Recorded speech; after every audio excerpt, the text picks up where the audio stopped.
तो फिर आज के करंट अफेयर शुरू करते हैं। और आज जो है वो करंट अफेयर की हमारी जो है वो क्लास 5th होगी, ठीक है। इससे पहले हम 4 क्लासेस कवर कर चुके हैं, जिसके नोट्स भी मैंने आपको शेयर कर दिए हैं। हमारा जो मेन टारगेट है वो डेली करंट अफेयर को पढ़ना प्लस साथ में रिवीजन करना, ये हमारा जो है वो कोर टारगेट है।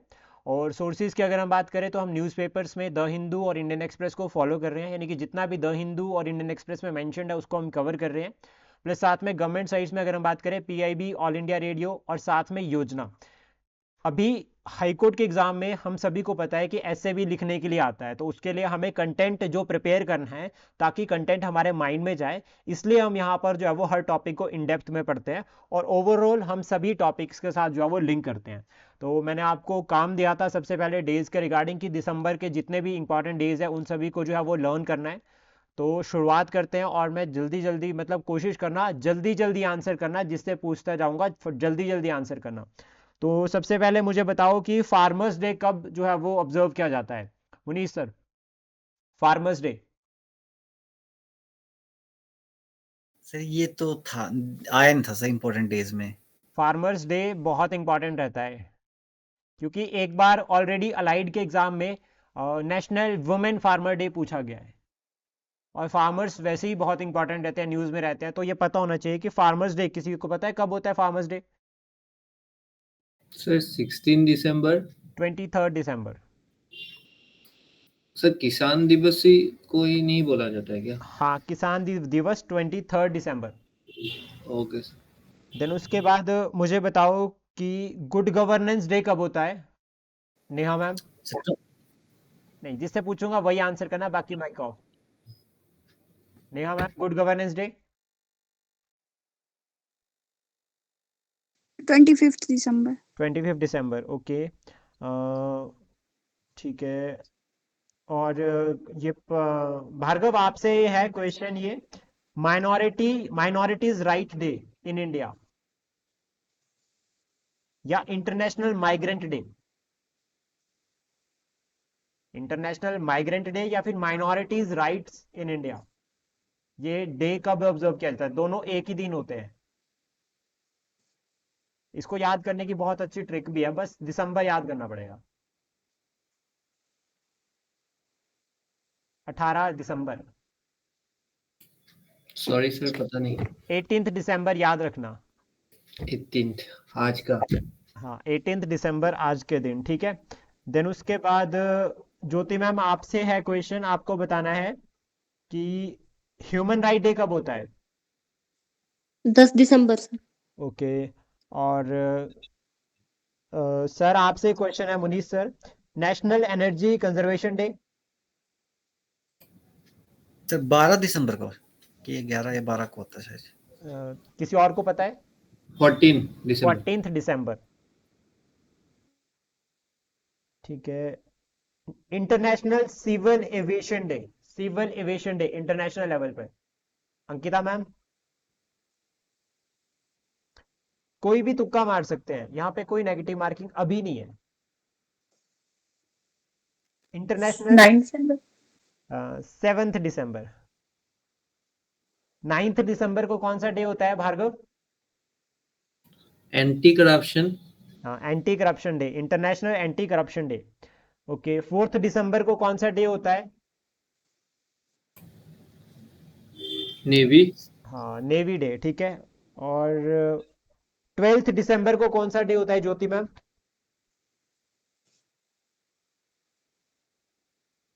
12 दिसंबर। Health coverage day. Okay, universal health coverage day, okay. Goa liberation day कब होता है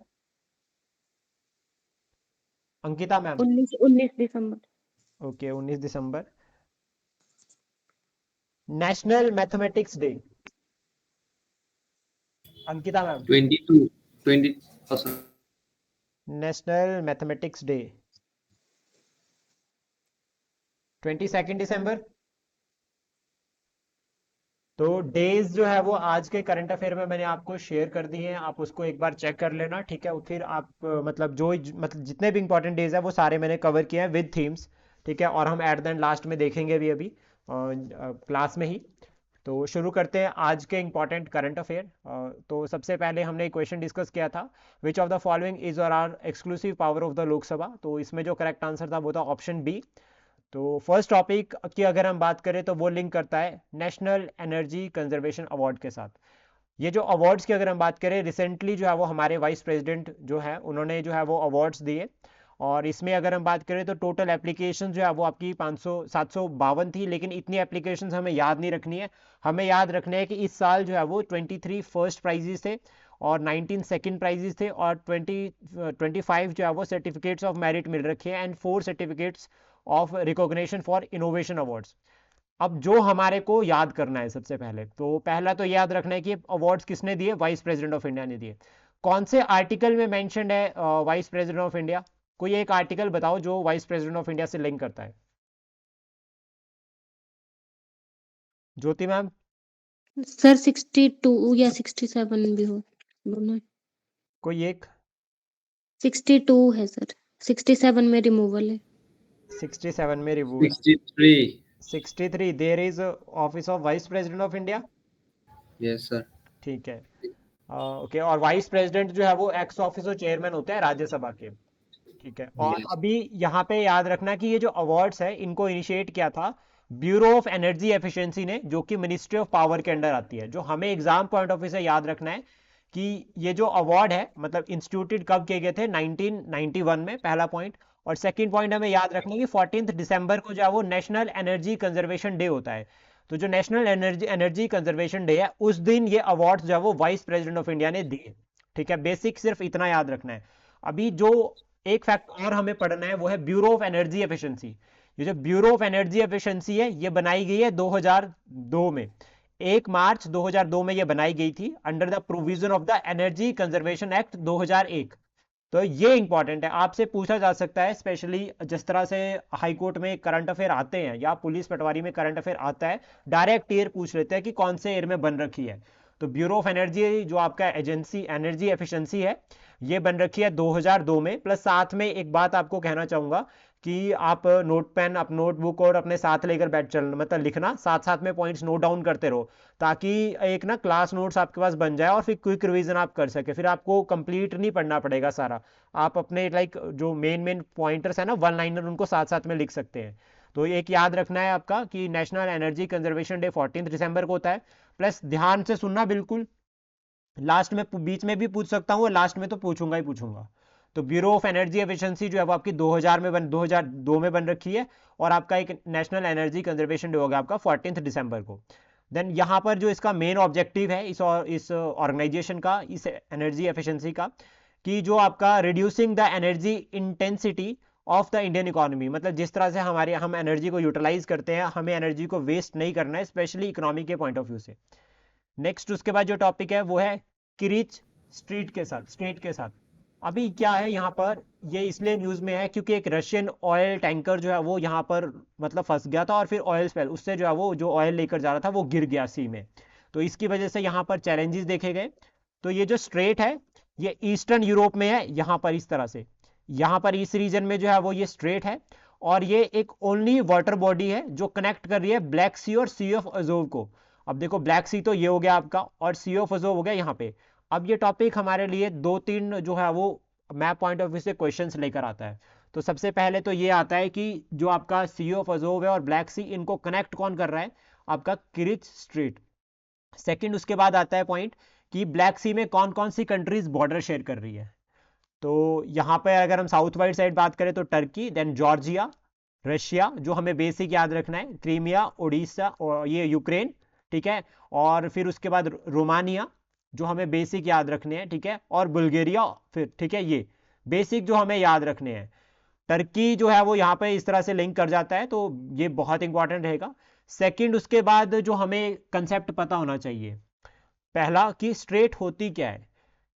कोई भी एक ऐसा लाइक नैरो पैच होगा जो 2 वाटर बॉडीज को कनेक्ट कर रहा है और 2 लैंड मासेस को सेपरेट कर रहा है। जैसे मान लीजिए कोई एक ये पानी, जैसे यही वाला है कि ब्लैक सी का, ये ब्लैक सी इस तरह से जब अंदर गया यहाँ पे और कनेक्ट कर रहा है सी ऑफ अजोव के साथ, तो ये जो इन दोनों के बीच में कनेक्टिंग रीजन है उसको जो है वो स्ट्रेट कहा जाता है। ये 2 वाटर बॉडीज को कनेक्ट कर रहा है। और इसके अपोजिट में अगर हम इस्तुमस की बात करें तो इस्तुमस का मतलब हो गया कि जब जो है वो दो लैंड मासेस को कनेक्ट किया जा रहा है और दो वाटर बॉडीज को सेपरेट किया जा रहा है, जैसे फॉर एग्जांपल नॉर्थ अमेरिका और साउथ अमेरिका। नॉर्थ अमेरिका और साउथ अमेरिका दोनों कौन से इस्तुमस से कनेक्टेड है?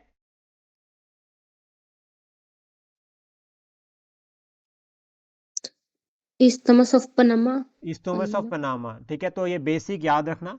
और यहाँ पर अगर हम क्रीच की बात करें तो इसकी जो लेंथ है वो 3 किलोमीटर है, ठीक है। और ये चौड़ी है, विड्थ अगर हम बात करें इसकी तो 15 किलोमीटर। और सबसे इंपॉर्टेंट बात, यहाँ पर 18 मीटर तक जो है वो डीप, यानी कि गहरी कितनी है, 18 मीटर तक, ठीक है। ये इंपॉर्टेंट रहेगा। प्लस एक पॉइंट और यहाँ पर आता है, वो आता है क्रीमिया के रिगार्डिंग।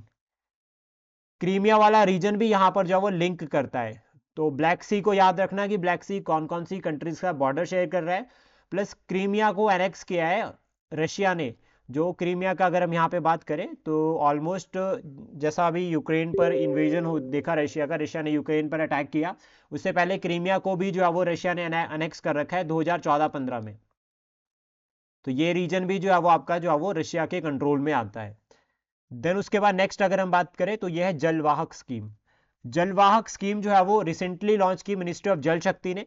और इनका जो मेन टारगेट है स्कीम के अंडर, जो वाटर पोटेंशियल है, लाइक इनलैंड वाटरवे, यानी कि आपका नदियों के थ्रू जो आपके वाटरवेज बन रखे हैं, जैसे कि हमारा नेशनल वाटरवे 1 गंगा जो रिवर के ऊपर है, ठीक है। सेकंड अगर हम बात करें ब्रह्मपुत्र के ऊपर है, और 16th अगर हम बात करें तो बराक रिवर के ऊपर है।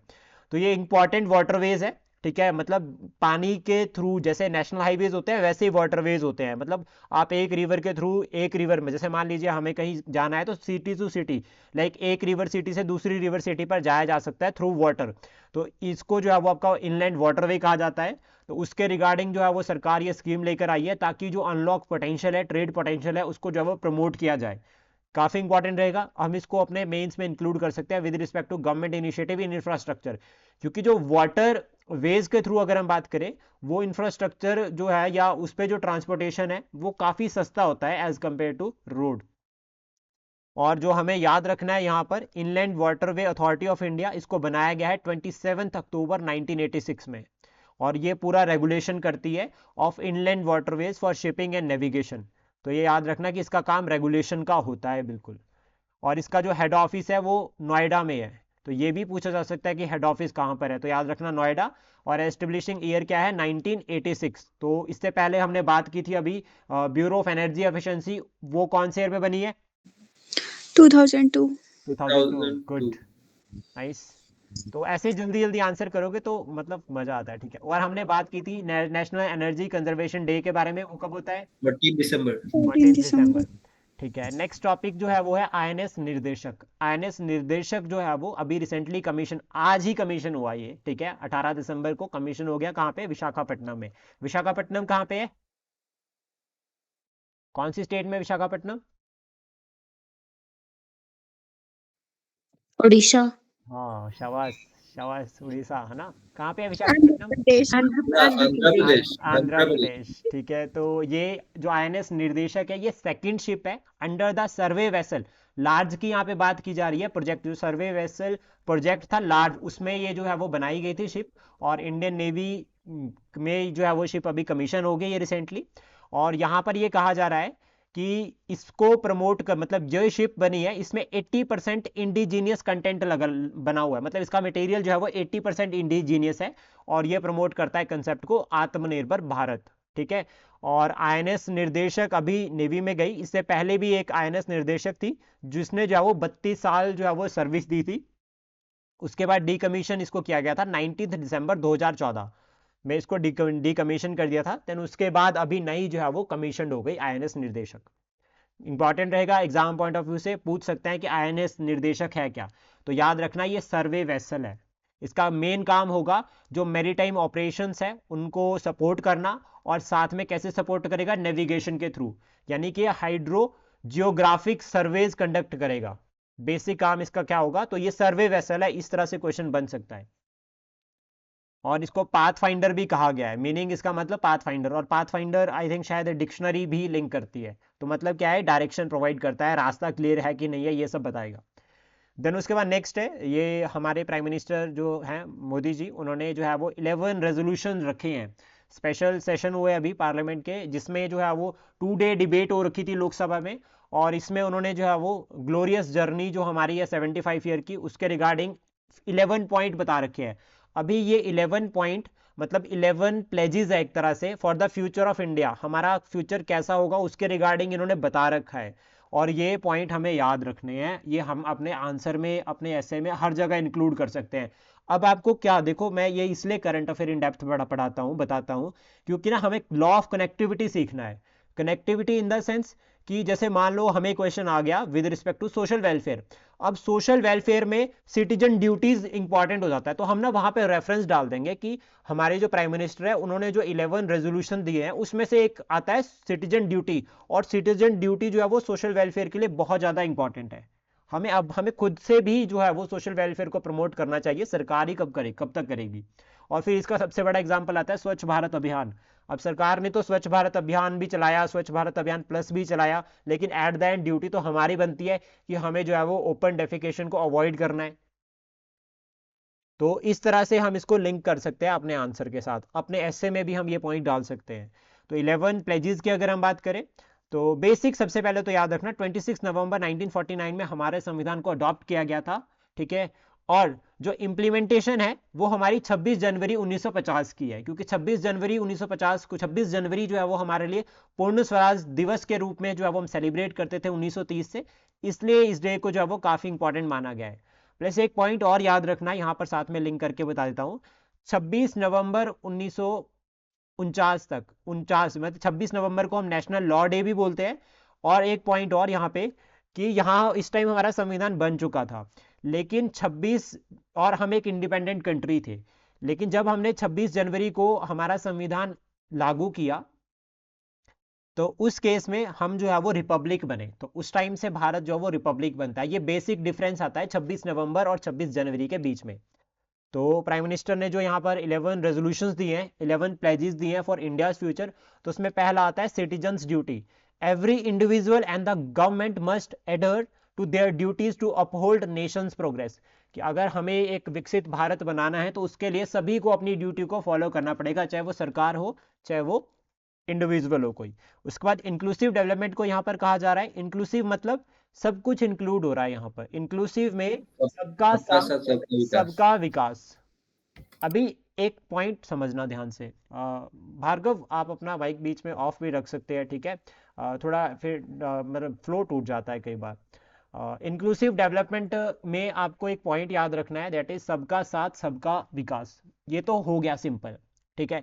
अभी सबका साथ सबका विकास, सबका विश्वास और सबका प्रयास, ये भी ऐड कर सकते हैं हम इसमें।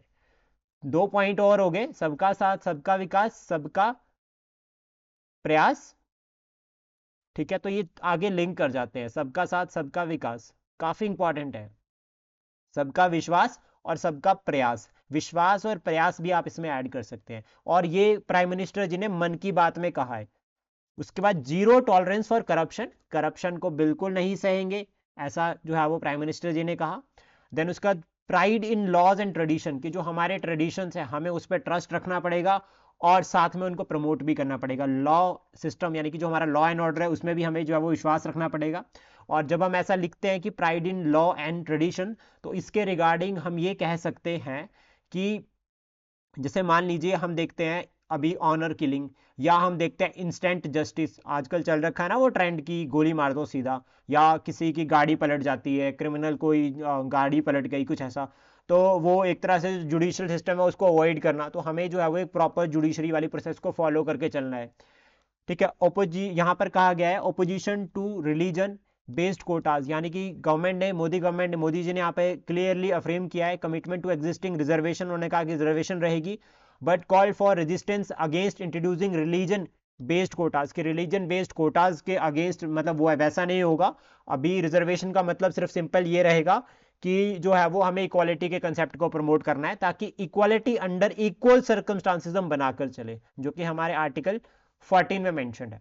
देन उसका वुमेन लेड डेवलपमेंट, ये बहुत इंपॉर्टेंट रहता है। वुमेन लेड डेवलपमेंट का मतलब क्या हो गया कि हम जो ये सपना देख रहे हैं कि भारत को एक विकसित देश बनाना है, तो उसकी जो कमांड होगी वो वुमेन के हाथ में होनी चाहिए। और इसका सबसे छोटा और सबसे कॉमन एग्जाम्पल रहता है, वो रहता है मंगलयान।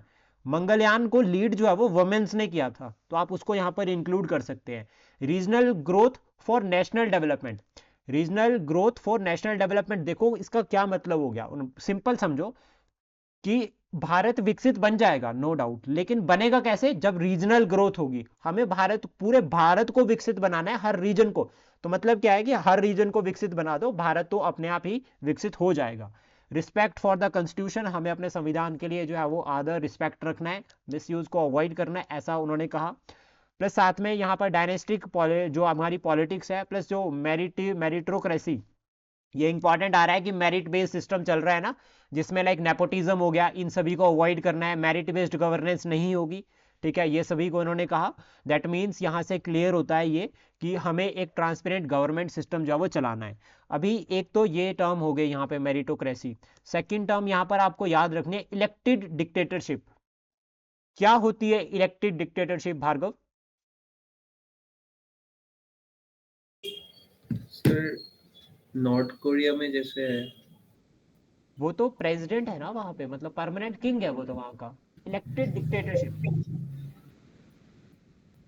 सर तानाशाही होता है ना सर? हाँ डिक्टेटरशिप तो तानाशाही होगी। इलेक्टेड का मतलब क्या हो गया? सर जैसे बीजेपी गवर्नमेंट का था, इस बार 400 पार। हाँ मैम, ऐसे टारगेट नहीं करना डायरेक्ट, ठीक है। क्योंकि as a bureaucrat it become your responsibility कि आपको न्यूट्रल रहना है। तो आप ये हम बता सकते हैं कि जैसा सरकार का एक टारगेट होता है, या फिर अगर हम बात करते हैं कि लाइक जैसे सीट्स है, अभी टोटल हमें पता है कि अराउंड 545 सीट्स है, 545 सीट्स है, ठीक है। अभी 545 सीट में जो है वो एक पार्टी मेजोरिटी में आती है, और वो इतनी मेजोरिटी में आ जाती है कि उसकी सीट्स जो है वो 400 प्लस हो गई। अब अगर उसकी 400 प्लस सीट्स हो जाती है, दैट मीन्स अपोजिशन की वैल्यू नहीं रहती कुछ नहीं। जब अपोजिशन की वैल्यू नहीं रही तो इनकी मर्जी है, इनको लगता है शाम को यार ये वाला कानून बनना चाहिए, सुबह रेजोल्यूशन ले आए, पास हो गया, स्पेशल मेजोरिटी ऑलरेडी क्लियर मिल जाएगी। तो इसको कहा जाता है इलेक्टेड डिक्टेटरशिप। देन यहाँ पर कहा गया है कि प्राइड इन इंडियन हेरिटेज, कि जो हमारा हेरिटेज, हमारा कल्चर है, उसके लिए जो है वो हमें गर्व फील होना चाहिए, प्लस साथ में उसको प्रमोट करना चाहिए। जो हमारी हिस्टोरिकल लेगेसी है उसको हमें प्रोटेक्ट भी करना है और प्रमोट भी करना है। यूनिटी इन डाइवर्सिटी, एक भारत सशस्त्र भारत यहाँ पर आता है। फिर यहाँ पर आप सर्व धर्म समभाव को भी आप बता सकते हैं, वसुदेव कुटुंबकम को भी आप यहाँ पर बता सकते हैं, यूनिटी इन डाइवर्सिटी। और यूनिटी इन डाइवर्सिटी को आप एक और कंसेप्ट के साथ लिंक कर सकते हैं, दैट इज आपके यूनिटरी फीचर्स, ठीक है। या फिर आप ये भी बता सकते हैं कि हमारे यहाँ पर डिफरेंट बोलीज है, डिफरेंट कल्चर है, डिफरेंट लैंग्वेजेस है, लेकिन फिर भी स्टिल वी आर इंडियन। हम कभी भी कहीं भी ऐसा नहीं बोलते कि we are Himachali, we are Punjabi, we are from north east, ऐसा कुछ नहीं बोलते। हम हमेशा यही बोलते हैं कि वी आर इंडियन। कहाँ हो भाई? इंडियन, वी आर इंडियन, बाहर जाते हैं तब भी। देन उसके बाद ये जो रेजोल्यूशन है, ठीक है, यहाँ पर इंपॉर्टेंट रहता है, अपोजिशन कुछ भी कहे इसके रिगार्डिंग वो हमें इग्नोर करना है, लेकिन जब हमारे प्राइम मिनिस्टर ने कह दिया तो दैट मीन्स हमारे लिए बहुत इंपॉर्टेंट है।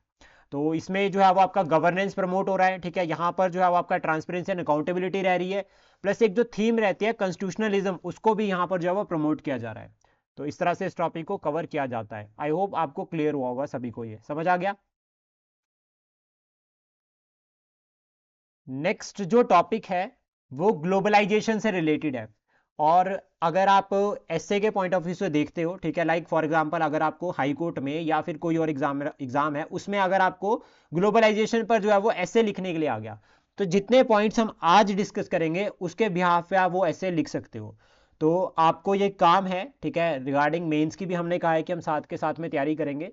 तो जितना हम टॉपिक पढ़ेंगे आज, जितने हम इसमें ग्लोबलाइजेशन में पॉइंट्स पढ़ेंगे ना, वो सभी पर आपको एक एसे लिखना है ग्लोबलाइजेशन के ऊपर, बिना देखे लिखना है। और वर्ड लिमिट जो है वो 300 वर्ड्स रहेगी।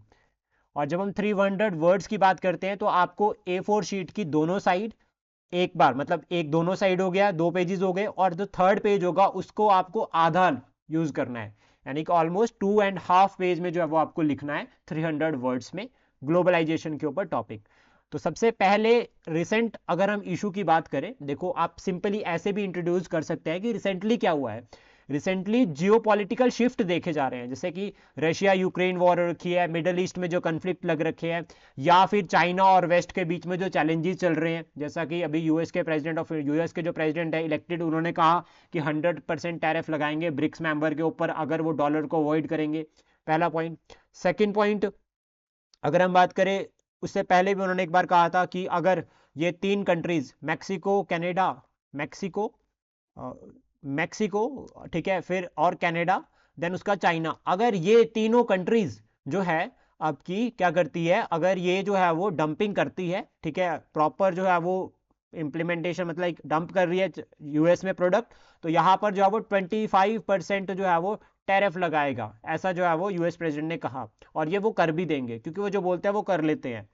देन इसलिए जो है वो जियोपॉलिटिक्स जो एक ग्लोबलाइजेशन का कंसर्न है, जिसमें हम कहते हैं कि पूरी वर्ल्ड जो है वो एक फैमिली, सब कुछ साथ में, ट्रेड एंड कॉमर्स सब कुछ चलेगा, तो इसके रिगार्डिंग कंसर्न हो जाता है। प्लस इंडिया भी पीछे नहीं है इसमें, इंडिया भी इनडायरेक्टली जो है वो एंगेज है जियोपॉलिटिकल फैक्टर्स में। तो भारत का जो विजन है आत्मनिर्भर भारत अभियान, आत्मनिर्भर का मतलब क्या हो, सब कुछ हमारा अपना ही होगा, तो दैट मीन्स हमें वर्ल्ड की जरूरत ही नहीं है। अगर हम खुद ही सेल्फ रिलायंस हो जाएंगे तो हमें दूसरे की जरूरत क्या है। तो वो कंसेप्ट जो है वो आपका कहीं ना कहीं ग्लोबलाइजेशन के लिए एक कंसर्न है। देन उसके बाद वी गो फॉर डेफिनेशन की जो है वो ग्लोबलाइजेशन की जो है वो डेफिनेशन क्या होती है। अब देखो बिल्कुल बेसिक लेवल पर आपको समझाऊंगा इसको।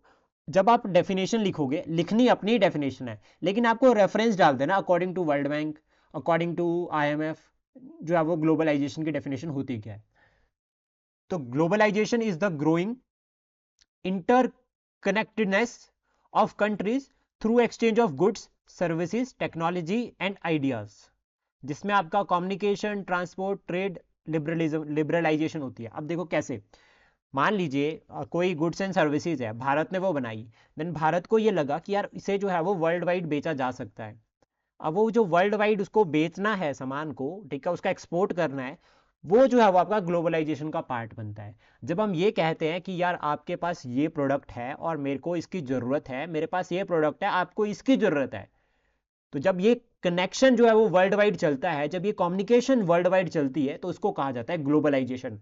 मतलब पूरे वर्ल्ड को जो है वो मिलकर साथ में एक दूसरे के साथ, एक दूसरे के लिए जो है वो हेल्प करते हैं एक दूसरे के लिए, ठीक है, वेरियस सेमिनार्स होते हैं, ऑर्गेनाइजेशन, इवेंट, ये सभी मिलकर जो एक वर्ल्ड लेवल पर एक स्टैंडर्ड बनाते हैं, that is your globalisation. Definition clear हुई? बिल्कुल सिंपल लैंग्वेज में, क्योंकि देखो बहुत सिंपल पढ़ोगे तभी एग्जाम में याद रहेगा, जितना एडवांस पढ़ोगे रट्टा मारेंगे, रट्टा मारा फिर कभी ना कभी भूल जाता है। क्लियर हुआ?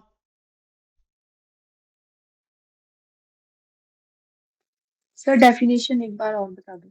देखो सिंपल समझो, बिल्कुल ग्लोबलाइजेशन क्या होता है। ग्लोबलाइजेशन में सिंपल समझते हैं हम कि जैसे मान लीजिए आप गुड्स एंड सर्विसेज पर ही हम इसका एग्जांपल लेते हैं। अभी सिंपल रहता है कि जब हम लोग क्या कर रहे हैं, ट्रेड कर रहे हैं, ट्रेड एंड कॉमर्स कर रहे हैं, जब वर्ल्ड लेवल पर ट्रेड एंड कॉमर्स हो रहा है, मतलब हर कंट्री एक दूसरे के लिए जो है वो डॉलर में ट्रेड कर रहे हैं या फिर किसी और में ट्रेड कर रहे हैं। जैसे हम ही कहते हैं कि हम जो है वो गल्फ कंट्री से ऑयल लेते हैं और जो यूरोपियन कंट्रीज है उनको मसाले प्रोवाइड करते हैं, या हम कहते हैं कि हम जो है वो यूएस में जो है वो ज़्यादा से ज़्यादा कोशिश करते हैं कि एक्सपोर्ट हो, या हिमाचल का एग्जाम्पल लेते हैं कि हिमाचल से सेब जो है वो बांग्लादेश जाता है, श्रीलंका जाता है। तो ये जब भी जो ट्रेड एंड कॉमर्स हो रहा है, ये इन सभी को ग्लोबलाइजेशन कहा जाता है, पहला पॉइंट।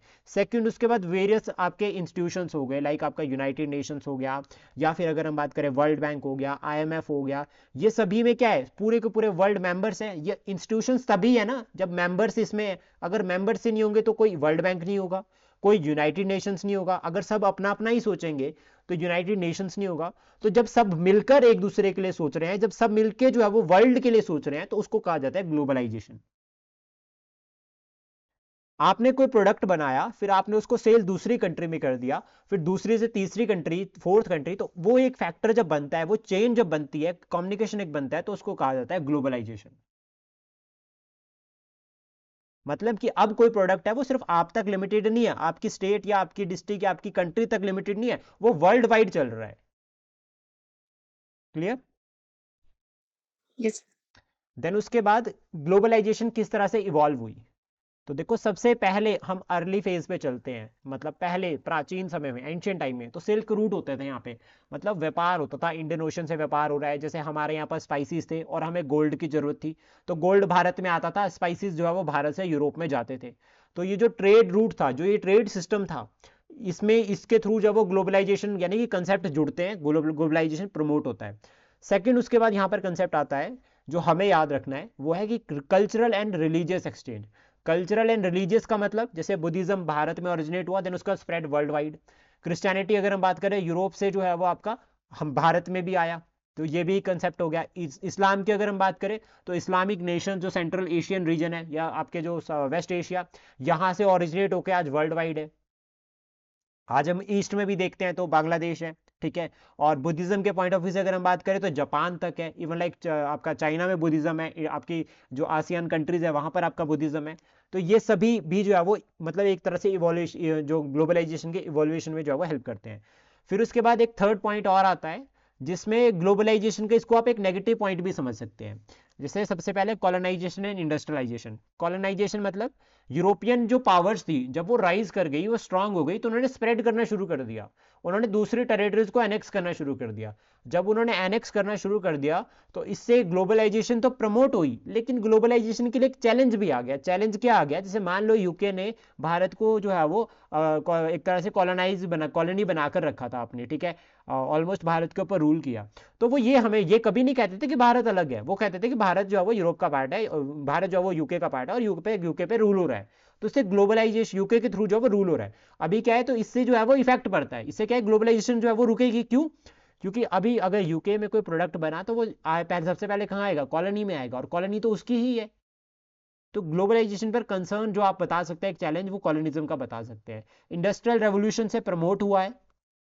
प्रमोशन कैसी हो रखी है? क्योंकि इंडस्ट्रियल रेवोल्यूशन से क्या हुआ, मशीन मेड गुड्स बने। जब मशीन मेड गुड्स बने तो इतने ज़्यादा बन गए कि उनके लिए मार्केट चाहिए थी, तो मार्केट के लिए फिर विस्तार, एक्सपेंशन हुआ। और जब एक्सपेंशन हुआ गुड्स का, तो डेफिनेटली आप फिर कहाँ कहाँ पहुँचे हैं? आप ब्राज़ील में देखते हैं, आप साउथ अमेरिका में देखते हैं, साउथ कोरिया, सॉरी आपका साउथ अफ्रीका देखते हैं, वहाँ पर भी स्प्रेड हुआ है। अफ्रीकन कॉन्टिनेंट यहाँ पर आता है, ऑस्ट्रेलिया, न्यूजीलैंड, सभी रीजन्स में जो है वो फिर जो है वो इंडस्ट्रियल रेवोल्यूशन की वजह से गुड्स एंड सर्विसेज पहुँचने लगे। तो इसका सिंपल सा एग्जांपल रहता है कि कोई इंडियन प्रोडक्ट, ठीक है, वो आज आपको वर्ल्ड में हर जगह मिलेगा।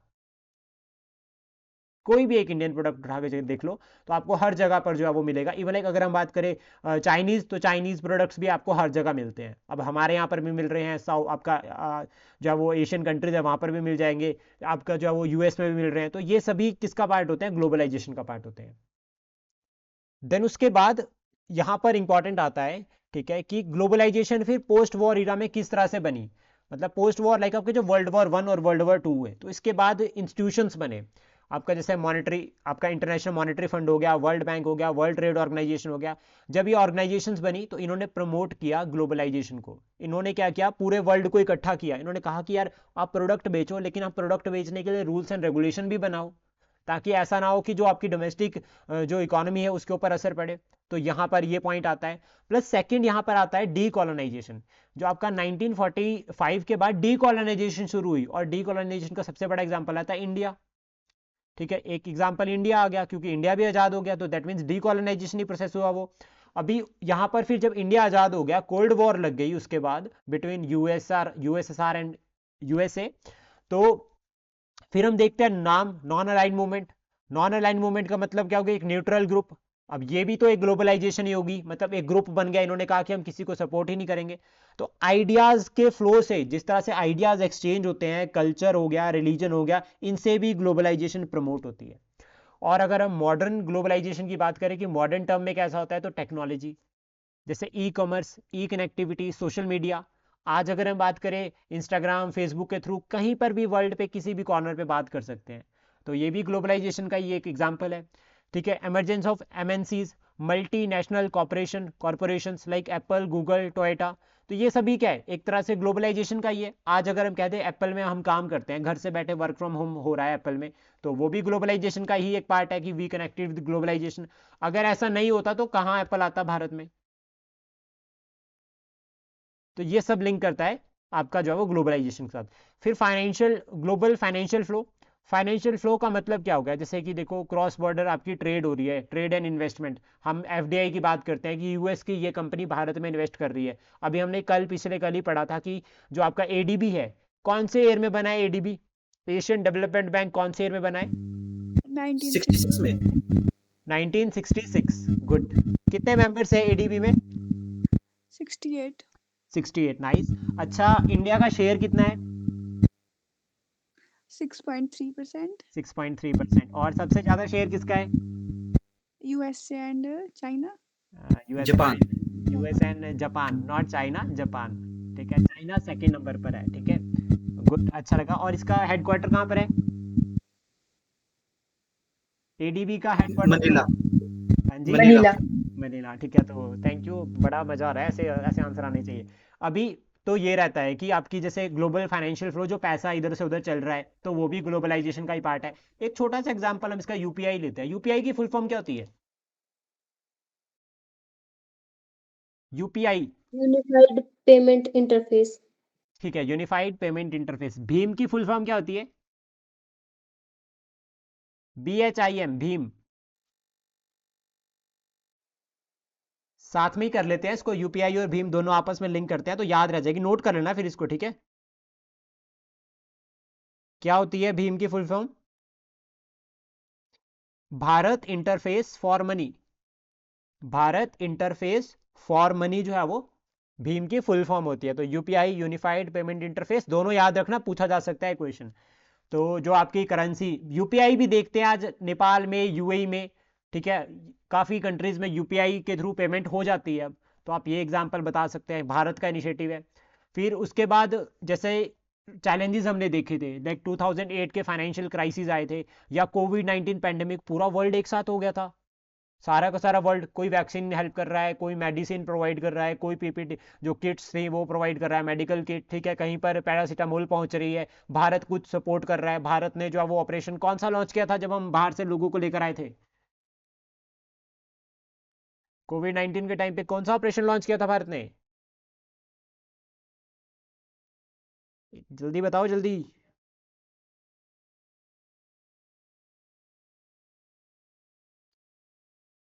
शक्ति। एक बार मैम फिर सोच लो।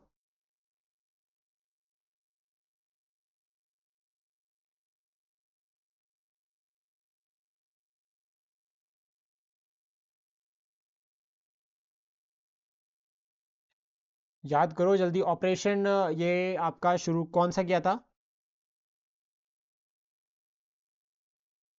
बहुत सारे ऑपरेशन आते हैं इसमें, गंगा आता है, ऑपरेशन शक्ति आता है, ऑपरेशन कावेरी आता है। वेरियस जितने भी ऑपरेशन है वो सारे के सारे याद करने जो है वो इंपॉर्टेंट रहेंगे। तो ये ध्यान में रखना कि आपके जितने भी ऑपरेशन रहते हैं वो आपको सारे के सारे याद करने हैं जो भारत सरकार ने रखे हैं। जैसे ऑपरेशन गंगा हो गया, ऑपरेशन कावेरी, ऑपरेशन शक्ति, जितने भी रहते हैं, ऑपरेशन मैत्री। ठीक है, हेल्प करी है जिसमें हमने बहुत सारी कंट्रीज़ की। ठीक है, हमने उनको जब वो मेडिसिन वगैरह प्रोवाइड की थी, सारे के सारे याद होने चाहिए। देन उसके बाद जब इतना सब कुछ अच्छा चल रहा है तो क्या चैलेंजेस है ग्लोबलाइजेशन से रिलेटेड, वो पढ़ने भी जरूरी है। तो देखो सबसे पहला जो चैलेंज आता है that is economic nationalism and protectionism. Economic nationalism का मतलब क्या होता है? जब हम अपने इकोनॉमी के बारे में सोच रहे हैं, हम कह रहे हैं कि हमारी इकोनॉमी को हमें प्रोटेक्ट करना है, अपनी इकोनॉमी को प्रमोट करना है। अब अपनी इकोनॉमी को प्रमोट करना और प्रोटेक्ट करने का भारत के पॉइंट ऑफ व्यू से जो एग्जाम्पल बनता है दैट इज आत्मनिर्भर भारत अभियान। कौन से ईयर में लॉन्च किया था ये आत्मनिर्भर भारत अभियान? मुनीश सर, आत्मनिर्भर भारत अभियान कब लॉन्च किया गया? सर 16 या 17 में किया होगा सर। आत्मनिर्भर भारत अभियान 16 एंड 17 कैसे हो सकता है? How it possible? It linked with 19 कोविड-19 के साथ जब ये लिंक करता है तो याद रखना 2020 में जो है वो आत्मनिर्भर भारत अभियान को लॉन्च किया गया था, और इसकी जो लॉन्च डेट थी दैट इज 12 मई 2020, 12 मई 2020। तो ये भी याद रखना।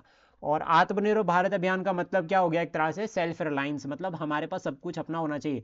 अब देखो इसको याद करने का तरीका क्या है? कोविड-19 के टाइम पे हमें रियलाइज हो गया भाई अपना सब कुछ होना चाहिए। तो हम एक छोटा एग्जांपल भी ले लेते हैं कि सब घर पे बैठ गए थे अपने, तो सबने अपनी अपनी जो है वो ऑर्गेनिक फार्मिंग की थी। और इसका सबसे बड़ा एग्जांपल रहता है कि कोविड-19 के टाइम पे सारे सेक्टर्स जो है वो नेगेटिव में थे, सिर्फ एग्रीकल्चर को छोड़ के सब ने अपनी सब्जियां उगा रखी थी खुद, तो मतलब आत्मनिर्भर बन गए। तो अब याद रखना 12 मई 2020 में जो है वो आपका आत्मनिर्भर भारत अभियान को लॉन्च किया गया था। तो ये एक चैलेंज है, ये इकोनॉमिक नेशनलिज्म, मतलब इससे ग्लोबलाइजेशन पर क्या हो गया, मतलब हमें दूसरी कंट्री से प्रोडक्ट लेने की जरूरत ही नहीं है। देन उसके बाद सेकंड आता है जियोपॉलिटिकल कन्फ्लिक्ट। जियोपॉलिटिकल कन्फ्लिक्ट की अगर हम बात करें तो यूएस चाइना ट्रेड एक इशू रहता है। सेकंड उसके बाद रशिया यूक्रेन वॉर। अब यूएस चाइना ट्रेड वॉर अभी दोबारा से लाइक जिस तरह से जब उन्होंने कहा ना कि 25% टैरिफ लगाएंगे, तो जो चाइना की जो एम्बेसी है यूएस में, उन्होंने कह दिया कि अगर ऐसा होता है तो दोबारा से ट्रेड वॉर होगी और उसका फायदा तो फिर किसी को नहीं होगा, पूरे वर्ल्ड को भुगतना पड़ेगा। रशिया यूक्रेन वॉर अगर हम इसकी बात करें तो देखो इन्फ्लेशन यूरोप में अगर हुई तो उसका इंपैक्ट हमारे ऊपर पड़ा सबसे ज़्यादा, कि हमें जो है वो डॉलर जो है वो डॉलर का प्राइस बढ़ गया, तो अब रुपी जो है वो फिर रुपी की वैल्यू कम हो गई। सेकंड उसका तो ऑयल, हमें तो एनर्जी चाहिए, हमें तो क्रूड ऑयल चाहिए।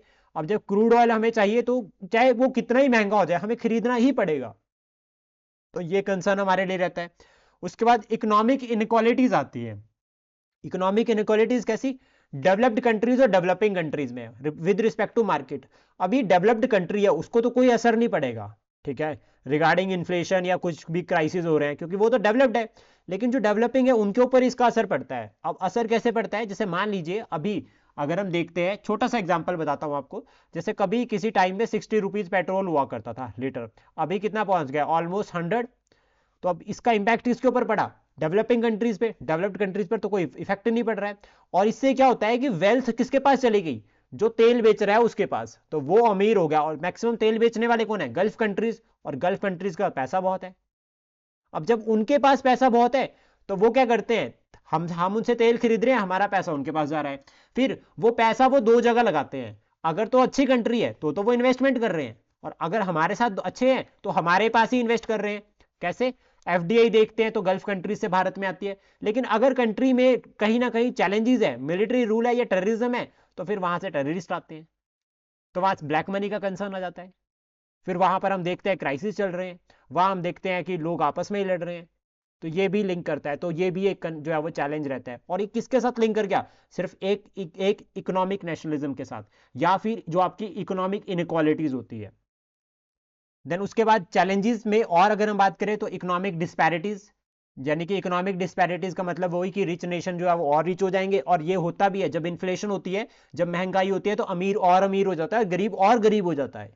क्योंकि अभी अमीर को तो कोई फर्क नहीं पड़ेगा अगर कोई 10 रुपए का पेन 50 रुपए का हो गया। जैसे एक छोटा सा एग्जांपल बताता हूँ, बटर बाइट के बिस्किट पहले 20 रुपए के आते थे, सभी को पता है ना, 20 रुपीज का आता था बटर बाइट का पैकेट, वो भी डब्बे में आता था, एक बॉक्स आता था, फिर उसके अंदर होते थे बटर बाइट के बिस्किट। अभी वो बॉक्स तो गया और ऊपर से वो आई थिंक शायद 38 रुपीज का हो गया, तो अभी कौन खरीदेगा उसको। फिर सिंपल पार्ले जी पर चले जाएंगे वो लोग जो पहले बटर बाइट खा लेते थे, क्योंकि बटर बाइट नॉर्मली अगर एक मिडिल फैमिली के पॉइंट ऑफ व्यू से देखे तो वो रिच बिस्किट है, मतलब वो अमीर लोगों के खाने वाला है हमारे लिए, हालांकि उससे भी ज़्यादा होता है। लेकिन अभी वो जब 38-40 का हो गया, क्वांटिटी और गिर गई, ठीक है, और तो फिर डेफिनेटली बात है, फिर वो इफेक्ट होता है। तो इससे क्या होगा, गरीब और गरीब हो जाएगा, और अमीर तो उसको तो कोई फर्क नहीं पड़ता, वो पहले ही बटर बाइट नहीं खाता। और अगर वो इसको 38 समझता है कि यार अब ये महंगा हो गया, खरीद भी लेगा, तो उसको कोई फर्क नहीं पड़ेगा। लेकिन हमारे ऊपर पड़ेगा। अब इसका असर इकोनॉमी पे बहुत अच्छा पड़ेगा। 20 रुपीज का बिस्किट अब 30 रुपीज में, 38 रुपीज में, 38 में खरीदा जाएगा, तो दैट मीन्स 18% एक्स्ट्रा पैसा पे किया, तो that means economic growth. Inflation जब भी होती है तो इकोनॉमिक ग्रोथ के आंकड़े पॉजिटिव रहते हैं, लेकिन उसका इंपैक्ट, इन्फ्लेशन का जो सोशल इंपैक्ट होता है वो इतना बुरा होता है, ठीक है, इतना नेगेटिव होता है कि जो ग्रोथ होती है जीडीपी में, जो इंक्रीज होता है वो दिखता नहीं है, उसको फिर हाईलाइट नहीं करते। कल्चरल इरोजन की अगर हम बात करें कैसे, तो देखो यहां पर लिंक करता है, जैसे आप कर रहे हैं एक तरह से कहते हैं कि वेस्टर्न कल्चर, ठीक है, या फिर वेस्टर्न कल्चर हमारे यहाँ पर जो वो अभी इंक्रीज हो रहा है, वेस्टर्नाइजेशन हो रही है भारत के कल्चर की, तो हमारा जो कल्चर है, जो हमारा अपना ट्रेडिशन है, वो विलुप्त होता जा रहा है। तो ये भी एक कंसर्न रहता है, चैलेंज रहता है। एनवायरमेंटल इंपैक्ट हम बता सकते हैं कैसे, हमने कह दिया टूरिज्म को प्रमोट करो, हमने कह दिया टूरिज्म हो, और हमने कहा कि भाई वर्ल्ड लेवल पर बोल दिया कि भाई आओ भारत देखो, भारत दर्शन, सबसे इंपॉर्टेंट बात कि भारत दर्शन, लेकिन उसका एनवायरमेंट पे इंपैक्ट भी रहता है। सबसे कॉमन एग्जांपल तो आप सभी को पता है, हिमाचल का लेते हैं हम। आज हिमाचल में आपको हर जगह कूड़े के, हर पहाड़, कोई ऐसा पहाड़ नहीं होगा जहां आपको कूड़ा नहीं मिलेगा, और गाड़ियां खड़ी करते हैं लोग, ठीक है, और बॉटल फेंक कर चले जाते हैं। तो वो सभी क्या है, ग्लोबलाइजेशन का ही है। फॉरनर आएगा तो वो भी, फॉरनर तो फिर भी थोड़े अच्छे होते हैं कि वो अपना पैकेट अपने साथ ही लेके चले जाते हैं, डस्टबिन में डाल देंगे। तो ये सभी ग्लोबलाइजेशन का एक इंपैक्ट रहता है। देन उसके बाद इंडिया मतलब इंडिया के पॉइंट ऑफ व्यू से हम ग्लोबलाइजेशन को देखें तो भारत के अचीवमेंट, तो सबसे पहले 1947 से लेकर 1991 तक जो है वो हम ग्लोबलाइज्ड नहीं थे। हमने सोच रखा था कि हमारे एक दो दोस्त काफ़ी हैं, बस उसी में ज़िंदगी निकल जाएगी। एक दोस्त हो गया रशिया, दूसरा दोस्त हो गया जापान। कहा था भाई यही दोस्त काफ़ी है। थोड़ा बहुत यूएस के साथ बनती थी, लेकिन यूएस का पता नहीं चलता था, वो कभी पाकिस्तान की साइड हो जाता था, कभी हमारी साइड हो जाता था। जैसे फॉर एग्जांपल एक कि 1971 की जो वॉर हुई थी उसमें यूएस ने जो है वो पाकिस्तान को इनडायरेक्टली सपोर्ट किया था। वहीं कारगिल के टाइम पे जो है वो यूएस ने जो है वो हमें जो सैटेलाइट लोकेशंस थी वो प्रोवाइड करने से मना कर दिया था।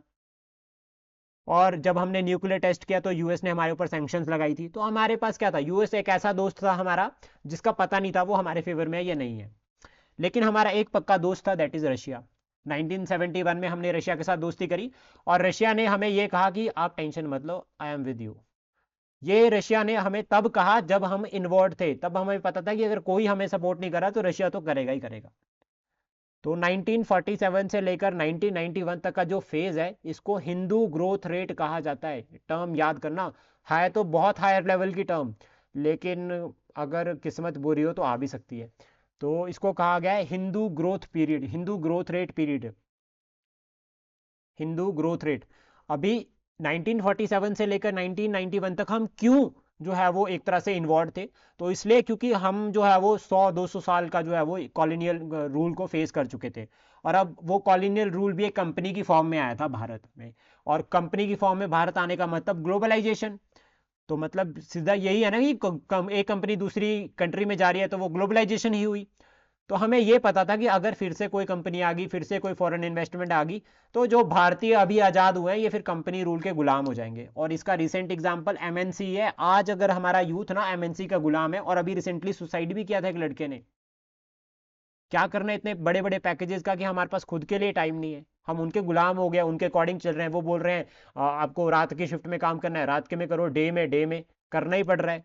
तो वो एक ग्लोबलाइजेशन का इफेक्ट है। तो उस टाइम पे भारत ने ये सोचा, भारत की सरकार ने ये सोचा कि अगर अभी हम ग्लोबलाइजेशन कर लेते हैं, ठीक है, अभी हम ग्लोबलाइजेशन की तरफ चल जाते हैं, तो हमारा खुद का विकास कब होगा। तो 1947 से लेकर 1991 तक हमने ये सोचा कि जितना होगा जैसे होगा हम खुद कर कोशिश करेंगे। और धीरे धीरे हमने थोड़ी थोड़ी कंट्री से हेल्प भी ली। जैसे मैक्सिको से हमने हेल्प ली ग्रीन रेवोल्यूशन में। Father of Indian green revolution कौन है? स्वामीनाथन। MS स्वामीनाथन, ठीक है। और इसी तरह से तो हम 91 तक चलते हैं। फिर 1991 में क्या हुआ, हमारे पास ना पैसा नहीं बचा, हमारे पास सिर्फ 3 दिन का पैसा था। तो इस टाइम पे जो हमारे फाइनेंस मिनिस्टर थे, ठीक है, डॉक्टर मनमोहन सिंह, और जो सरकार थी इस टाइम पे PV नरसिम्हा राव की, उन्होंने रिफॉर्म्स किए। उन्होंने कहा कि ऐसे तो नहीं चलेगा, अभी हमें पैसा चाहिए। जब पैसे के लिए हम वेस्टर्न कंट्रीज के पास गए, जब हम IMF के पास गए, कि IMF को बोला कि सर आप सबको लोन प्रोवाइड करते हो, हमें भी कर दो। तो IMF ने बोला, इंटरनेशनल मॉनेटरी फंड ने बोला कि मैं आपको लोन दूंगा, लेकिन अपनी इकोनॉमी को ओपन करो। आप अपनी इकोनॉमी को ओपन करो, और अपनी इकोनॉमी को ओपन करेंगे तभी जो है वो इन्वेस्टमेंट आएगी। इन्वेस्टमेंट आने का मतलब क्या हो गया, ग्लोबलाइजेशन। तो फिर हमने रिफॉर्म्स किए LPG, liberalisation, globalisation and privatisation. इससे हमारी इकोनॉमी ओपन हुई और हम भी जब वो ग्लोबलाइजेशन में एंट्री कर गए। फिर उसके बाद भारत के कंट्रीब्यूशंस क्या रहते हैं, तो पहला तो यही हो गया 1991 वाला फैक्टर याद रखना। उसके बाद हमने इकोनॉमिक कंट्रीब्यूशन करे। हमारे पास वर्ल्ड का सेकंड लार्जेस्ट IT हब है, लीडिंग IT हब है, और one of the developing country में IT हब होना बहुत इंपॉर्टेंट बात होती है कि हमारे पास आज IT कंपनीज जो है वो बहुत अच्छी IT कंपनीज है। और इवन लाइक अगर हम एम्प्लॉयमेंट की बात करें तो वन ऑफ लीडिंग एम्प्लॉयमेंट भी हम प्रोवाइड कर रहे हैं डेवलपिंग कंट्रीज में अगर हम बात करते हैं। देन उसके बाद हम ग्लोबल चेन जो हमारा सप्लाई है, लाइक ग्लोबल जो सप्लाई चेन मैकेनिज्म है, उसमें हमारा पार्टिसिपेशन है।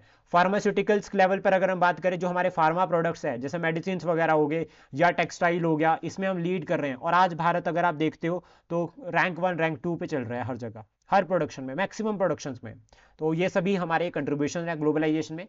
ट्रेड एंड इन्वेस्टमेंट की बात करें तो एफडीआई भारत में सबसे ज़्यादा आती है, ये एक सबसे बड़ा एग्जांपल रहता है रिगार्डिंग द ग्लोबलाइजेशन। फिर उसका डेमोग्राफिक डिविडेंड, अब ऐसा क्यों पॉसिबल हो रहा है? हमारे यहाँ पे डेमोग्राफिक डिविडेंड का मतलब क्या हो गया? Working age population. Working age population का मतलब कि 15 साल से लेकर 59 ईयर तक, 15 टू 59 ईयर के बीच में हमारे पास ऑलमोस्ट 62% पॉपुलेशन है। एवरेज अबव 60 भी हम इसको कह सकते हैं। जब इतनी बड़ी पॉपुलेशन हमारे पास वर्किंग एज पॉपुलेशन है, तो दो बातें ध्यान से समझना। अगर हमारी सरकार एम्प्लॉयमेंट नहीं दे रही है, अब हमें तो रोजगार चाहिए, तो या तो हम सेल्फ एंटरप्रेन्योर बन जाएंगे, हम एंटरप्रेन्योरशिप करेंगे, अपना काम करेंगे, या फिर हम देखेंगे कि यार उस कंट्री में जो है वो जॉब्स मिल रही है, तो हम क्या चल जाएंगे, बाहर चले जाएंगे। तो ये एग्जाम्पल रहता है कि इंडियंस बाहरली कंट्री में काम कर रहे हैं, इंडियंस बाहर की कंट्री में पढ़ रहे हैं। तो ये सभी किसका एग्जाम्पल आता है? डेमोग्राफिक, आपका डेमोग्राफिक डिविडेंड के अंदर हम इसको ग्लोबलाइजेशन के साथ लिंक कर सकते हैं। और इंडियन डायस्पोरा हम कह सकते हैं, इंडियन डायस्पोरा लाइक एक छोटा सा एग्जांपल लेते हैं। पहले तो मैं सोचता था कि हिमाचल से लोग कौन सी कंट्रीज में सबसे ज़्यादा जाते होंगे। आपको क्या लगता है कि हिमाचल प्रदेश से जो है वो लोग कौन सी कंट्री में सबसे ज़्यादा जाते हैं? Middle east may be. USA. Even US से बहुत मतलब यूएस में काफ़ी लोग जो है वो हिमाचल से यूएस प्रेफर करते हैं, और बहुत लोग जाते हैं और स्टडी वीज़ा पे भी जाते हैं। और एक यूएस हो गया और यूरोपियन कंट्रीज, मिडल ईस्ट में जाते हैं, लेकिन फिर वो अरब कंट्रीज में ज़्यादा प्रेफर करते हैं हिमाचली। लेकिन मैक्सिमम जो है वो यूएस की तरफ जाना शुरू करते हैं। और आसाम से कहाँ पे जाते हैं लोग मैक्सिमम, कौन सी कंट्री में?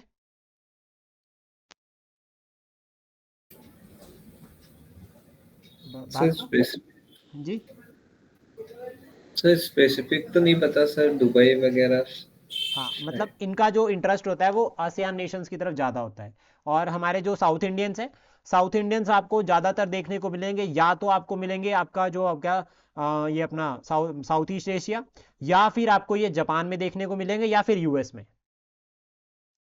लेकिन मैक्सिमम ये आपका सिंगापुर वगैरह रीजन में ही होते हैं। देन उसके बाद भारत का पॉलिटिकल पॉइंट ऑफ व्यू से अगर हम बात करें क्या कंट्रीब्यूशन रहता है, तो भारत इस टाइम पे हर ग्रुप का मेंबर है, वेस्ट और ईस्ट दोनों में। लाइक क्वाड का मेंबर है। कौन कौन है क्वाड ग्रुप में? नेहा मैम, क्वाड में कौन कौन मेंबर्स है? QUAD। इंडिया है, India, Japan, India, Japan, US, USA, एक कंट्री कौन है, कोई और बताओ? Sir Australia. ऑस्ट्रेलिया। हाँ, तो ये हो गए 4। ठीक है, तो ये हो गया। अभी क्वाड में भारत मेंबर है, भारत शंघाई कॉर्पोरेशन ऑर्गेनाइजेशन का मेंबर है। ठीक है, भारत ने G20 का समिट होस्ट किया था, भारत ब्रिक्स का मेंबर है। तो ये इस तरह से लिंक बनता है। इवन आप एक नॉर्मल बता सकते हैं कि भारत अभी यूनाइटेड नेशन सिक्योरिटी काउंसिल में भी रिफॉर्म्स की बात कर रहा है। एक डेवलपिंग कंट्री बोल रहा है कि यूनाइटेड नेशन सिक्योरिटी काउंसिल में रिफॉर्म करो, मुझे भी परमानेंट सीट चाहिए। तो ये ग्लोबलाइजेशन में ही हमारा लिंक होता है सारा। देन बैलेंसिंग पावर हम बता सकते हैं कि हम एक बैलेंस पावर, लाइक चाइना, अभी 3 कंट्रीज है मेन, रशिया, चाइना, यूएस, इन तीनों की आपस में बन नहीं रही। ठीक है, बन नहीं रही का मतलब ये नहीं है कि लीडर्स की लड़ाई है, आइडियोलॉजिकल डिफरेंस होता है। इकोनॉमिकल लेवल पर जो है वो चैलेंजेस होते हैं। इकोनॉमिक पर अभी सब ये सोचते हैं कि यार हम डेवलप्ड हो, ठीक है, हमारे प्रोडक्ट बिके। तो ये सभी का मतलब होता है यहाँ पर फाइट। तो इसको कहा जाता है, एक तरह से पॉलिटिक्स की लैंग्वेज में कहा जाता है कि हमारे कोई भी परमानेंट एनिमी नहीं है, और परमानेंट कोई भी जो है वो फ्रेंड नहीं है, सिर्फ इंटरेस्ट है। तो इंटरेस्ट की लड़ाई है यहाँ पे। सॉफ्ट पावर नेचर है भारत का, और इसका तो सबसे बड़ा एग्जांपल रहता है, वो रहता है इंटरनेशनल योगा डे। 21 जो है वो जून को होता है या जुलाई में होता है इंटरनेशनल योगा डे? जून 22। ठीक है, तो ये काफ़ी इंपॉर्टेंट रहेगा। देन उसके बाद नमस्ते इनिशिएटिव स्पेशली कोविड टाइम पे शुरू किया था, तो वो कल्चरल लेवल पर भी हमने प्रमोशन किया। सिक्योरिटी और डिफेंस में अगर हम बात करें तो भारत सबसे ज़्यादा जो है वो यूएस के जो पीस कीपिंग मिशन है, यूनाइटेड नेशंस के जो पीस कीपिंग मिशन है उसमें कंट्रीब्यूट करता है, पैसा भी देता है और अपने सोल्जर्स को भी भेजता है वहाँ, ऑफिसर्स को भी भेजता है वहाँ पे। और गल्फ कंट्रीज़ में हमारे इतने सारे ऑपरेशंस, अगर जो यूनाइटेड नेशंस के पीस कीपिंग मिशन चल रखे हैं तो उसमें भारत की तरफ से भी जो है वो यहाँ पर कंट्रीब्यूशन रहता है। तो ग्लोबल सिक्योरिटी, ग्लोबल पीस में भी भारत के कंट्रीब्यूशन रहते हैं। देन उसके बाद नेक्स्ट जो हम टॉपिक यहाँ पर समझेंगे वो समझेंगे कि नेशनलिज्म, हम नेशनलिज्म की बात कर रहे हैं और ग्लोबलाइजेशन, इन दोनों को भारत के पॉइंट ऑफ व्यू से देखते हैं। तो भारत क्या कर रहा है, देखो भारत के इनिशिएटिव तो ये सारे हैं, ठीक है, भारत ने जो है वो जिसके थ्रू भारत जो है वो ग्लोबलाइजेशन से कनेक्टेड है।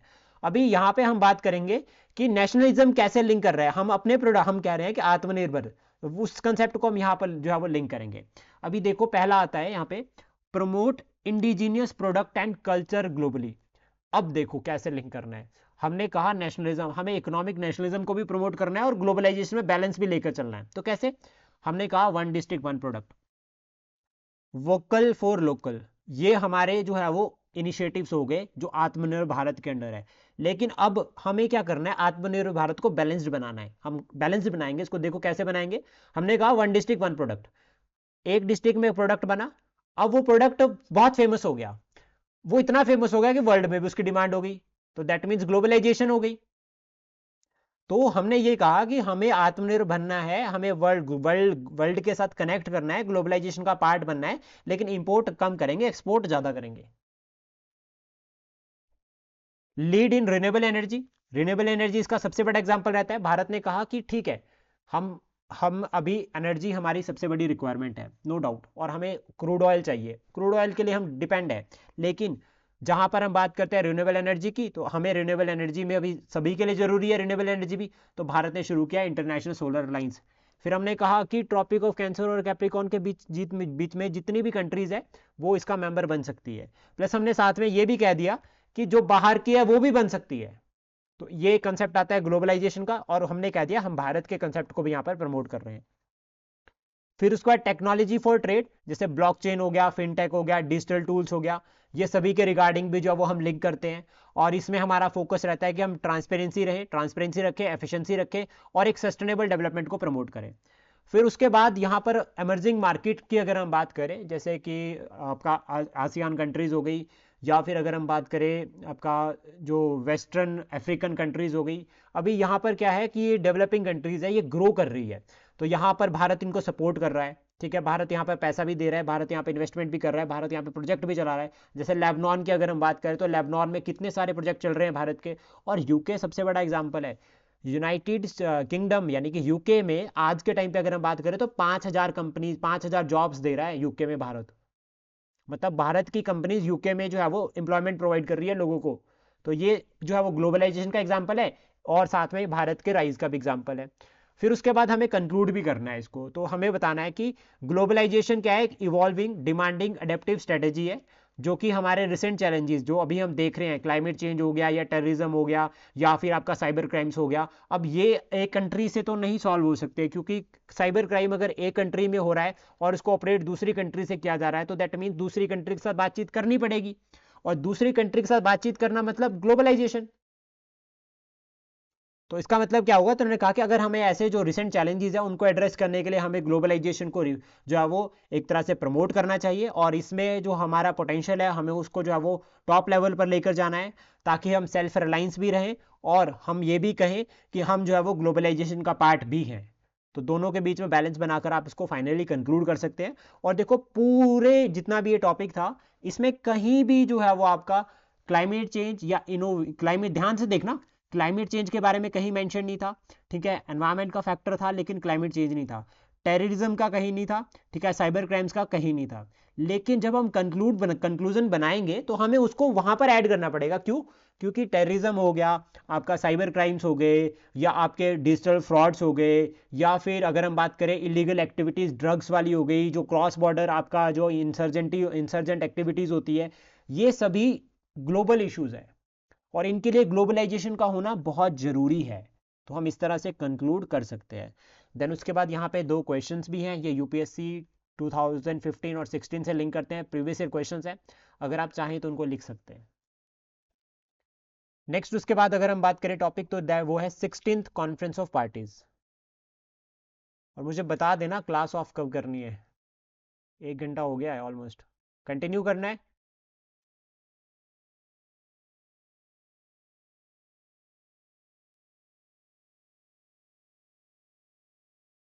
बिल्कुल बेसिक बेसिक देख लेते हैं, देन उसके बाद आप इसको फिर एक बार पढ़ लेना अपने एंड से, फिर कोई डाउट रहेगा मुझे बता देना। देखो प्रीलिम्स पॉइंट ऑफ व्यू से बताता हूँ सबसे पहले। 16th conference of parties, conference of parties किसकी हुई है? 16th कॉन्फ्रेंस ऑफ पार्टीज जो है वो आपका रियाद सऊदी अरेबिया में हुई, और ये जो है वो United Nation convention to combat desertification, United Nation convention to combat desertification. अब हमारे लिए एग्जाम पॉइंट ऑफ व्यू से, प्रीलिम्स पॉइंट ऑफ व्यू से क्या इंपॉर्टेंट है? देखो सबसे पहले तो है, it was also the first time जो आपका ये COP16 है वो मिडल ईस्ट में हुई, किसी मिडल ईस्ट कंट्री में हुई, ये पहली बार ऐसा हुआ है। देन उसके बाद हमें जो COP16 है इसकी मेजर आउटकम्स के बारे में पढ़ना है, तो डेजर्टिफिकेशन के रिगार्डिंग यहाँ पर बात की जा रही है, और प्लस साथ में यहाँ पर ये भी कहा जा रहा है कि जो आपका ग्लोबल ड्रग फ्रेमवर्क है वो कहीं ना कहीं जो आपका COP17 अगर हम बात करें तो वो 2026 में होगी, वो कहाँ पर होगी? मंगोलिया में। तो आपको नेक्स्ट भी यहाँ पर बता दिया कि मंगोलिया में होगी। प्लस यहाँ पर फाइनेंशियल प्लेजेस ली है जिसमें ग्रीन वॉल इनिशिएटिव आता है, ओवर $12 बिलियन जो है वो डेजर्टिफिकेशन को एड्रेस करने के लिए, जो लैंड डिग्रेडेशन का इशू है उसको एड्रेस करने के लिए, या ड्रफ का जो इशू है उसको एड्रेस करने के लिए यूज किया जाएगा। रिहाद डिक्लेरेशन में, इसको रिहाद डिक्लेरेशन भी कहा गया है, जिसमें जो है वो आपका 80 वल्नरेबल कंट्रीज में जो है वो $12.15 बिलियन जो है वो सपोर्ट प्रोवाइड की जाएगी, यानी कि फंडिंग प्रोवाइड की जाएगी। ग्रेट ग्रीन वॉल इनिशिएटिव जो अफ्रीका का इनिशिएटिव है, इसको वर्ल्ड वाइड स्प्रेड किया जाएगा, प्लस इसके लिए सिक्योर किए गए €11 मिलियन फ्रॉम इटली। ये सहेल रीजन भी कहा गया है इसको, सहेल रीजन जो है आपका सहारा डेजर्ट में है, सहारा की कंट्रीज है।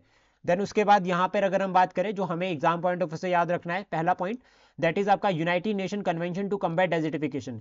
ये रियो अर्थ समिट हुआ था 1992 में। यहाँ पर 5 जो है वो इंपॉर्टेंट जो है वो इनिशिएटिव थे, इसको रियो एजेंडा कहा गया है, और ये एस्टेब्लिश किया गया था United Nation convention to combat desertification 1994। ये ईयर बहुत इंपॉर्टेंट है, वेरी वेरी इंपॉर्टेंट ईयर, ठीक है।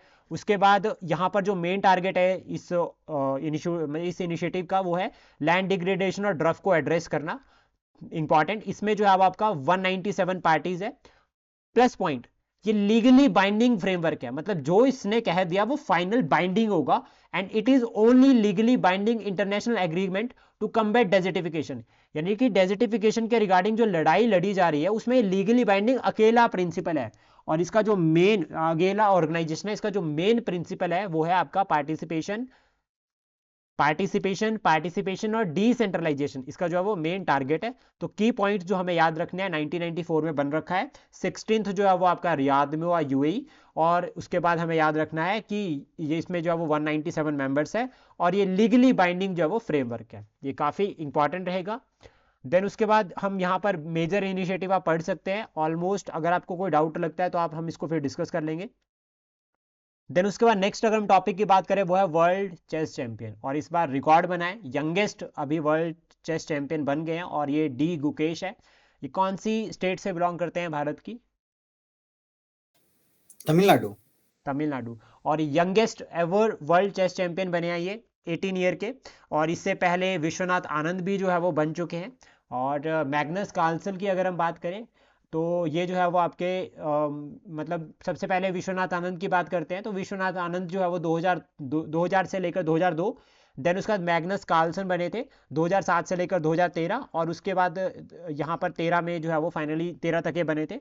और जो लास्ट अभी पहले थे वो थे चाइना के डिंग लेरिन।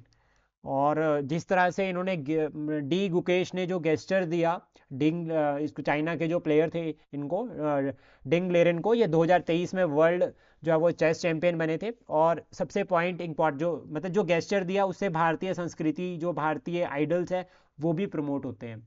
फिर उसका 2024 का जो फाइड वर्ल्ड चेस चैंपियनशिप की अगर हम बात करें तो वो सिंगापुर में।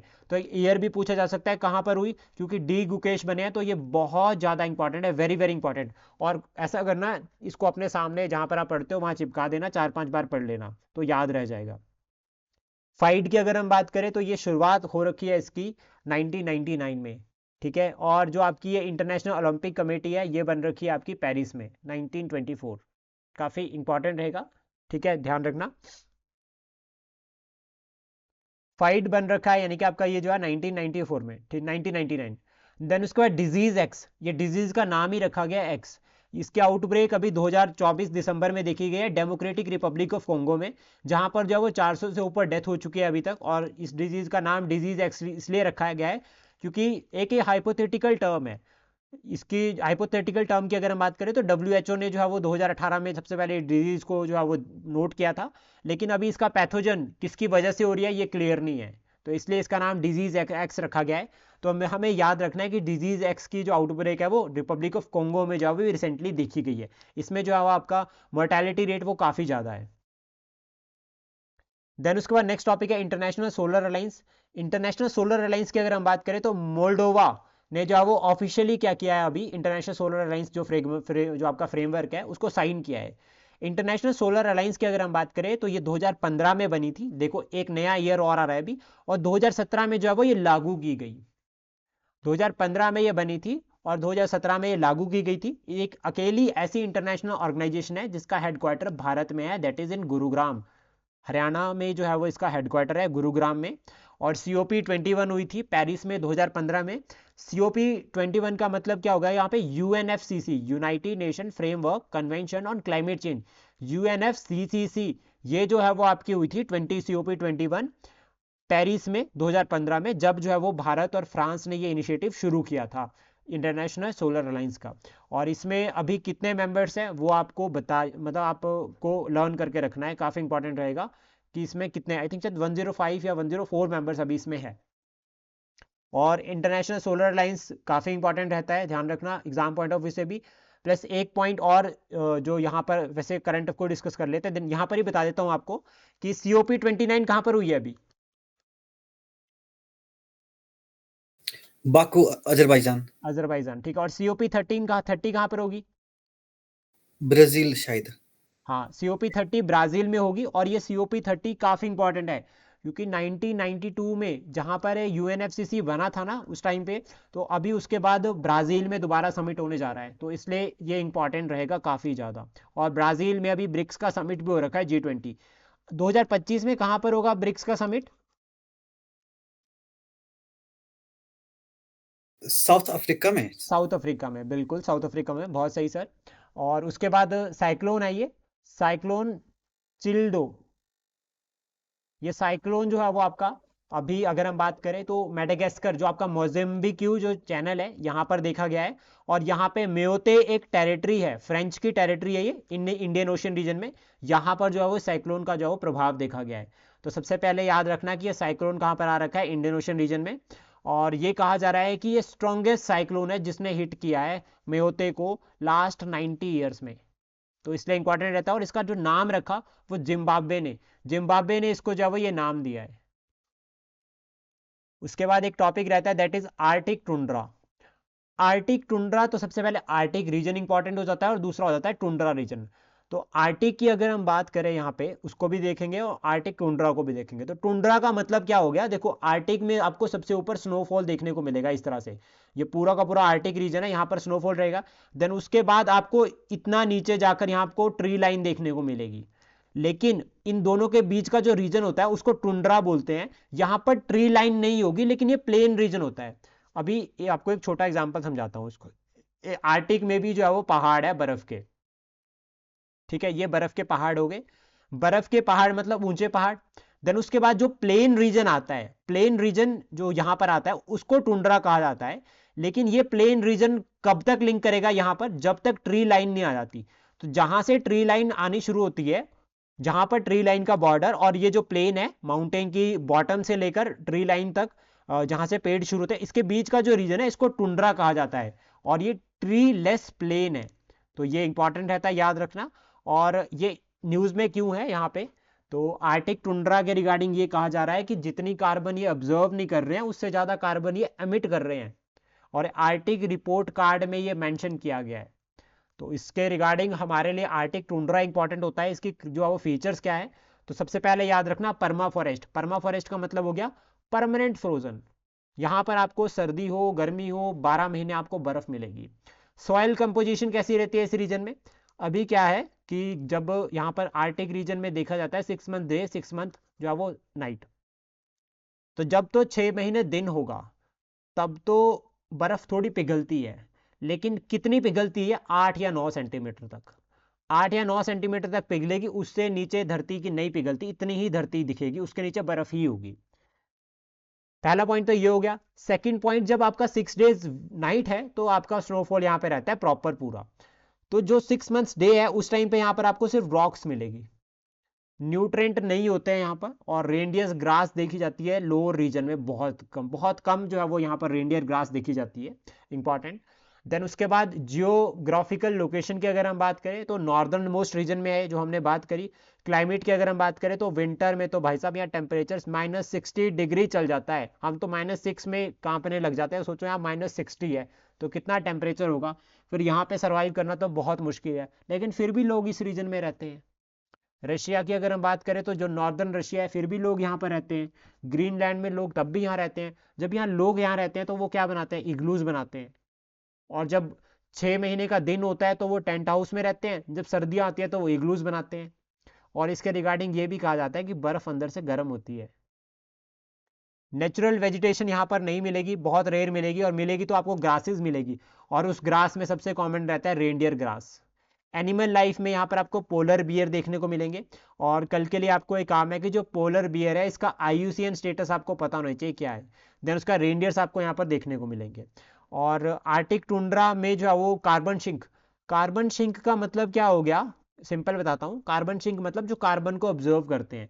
ऐसा नेचुरल इकोसिस्टम, नेचुरल हमारे जो इकोसिस्टम है उसके ऐसे पार्ट जो कार्बन को ऑब्जर्व कर रहे हैं, उनको कहा जाता है कार्बन शिंक। रीजंस क्या है कि जी एमिशन किस वजह से हो रहा है? एक तो पर्मा फॉरेस्ट रीजन जो है वो कम होता जा रहा है, मीथेन गैस जो है वो इंक्रीज हो रही है, और वाइल्ड फायर्स सबसे बड़ा कंसर्न है। हम देखते हैं यूरोप में भी वाइल्ड फायर काफ़ी देखी जा रही है, और आपका कनाडा वाले रीजन में भी वाइल्ड फायर काफ़ी देखी जा रही है, रशिया में भी फायर्स काफ़ी देखी जा रही है। तो उसकी वजह से भी जो है वो इमिशन जो है वो इंक्रीज हो रहा है। देन उसके बाद आर्टिक काउंसिल को पढ़ना भी काफ़ी इंपॉर्टेंट रहता है। तो याद रखना, आर्टिक काउंसिल को बनाया गया है 1996 में, और ओटावा डिक्लेरेशन हुई थी 1996 में, जिसके थ्रू जो है वो आर्टिक काउंसिल को बनाया गया। और इनका मेन काम क्या है? आर्टिक रीजन में जो है वो प्रॉपर डेवलपमेंट को प्रमोट करना। इसके मेंबर्स की अगर हम बात करें तो इसमें 8 कंट्रीज है मेंबर इसमें, जिसमें हम बात करें Canada, Denmark, Finland, Iceland, Norway, Russia, Sweden और USA। US इसका मेंबर क्यों है? आर्टिक में तो US नहीं है, आर्टिक से तो US लिंक नहीं करता डायरेक्टली, तो फिर US इसका मेंबर क्यों है?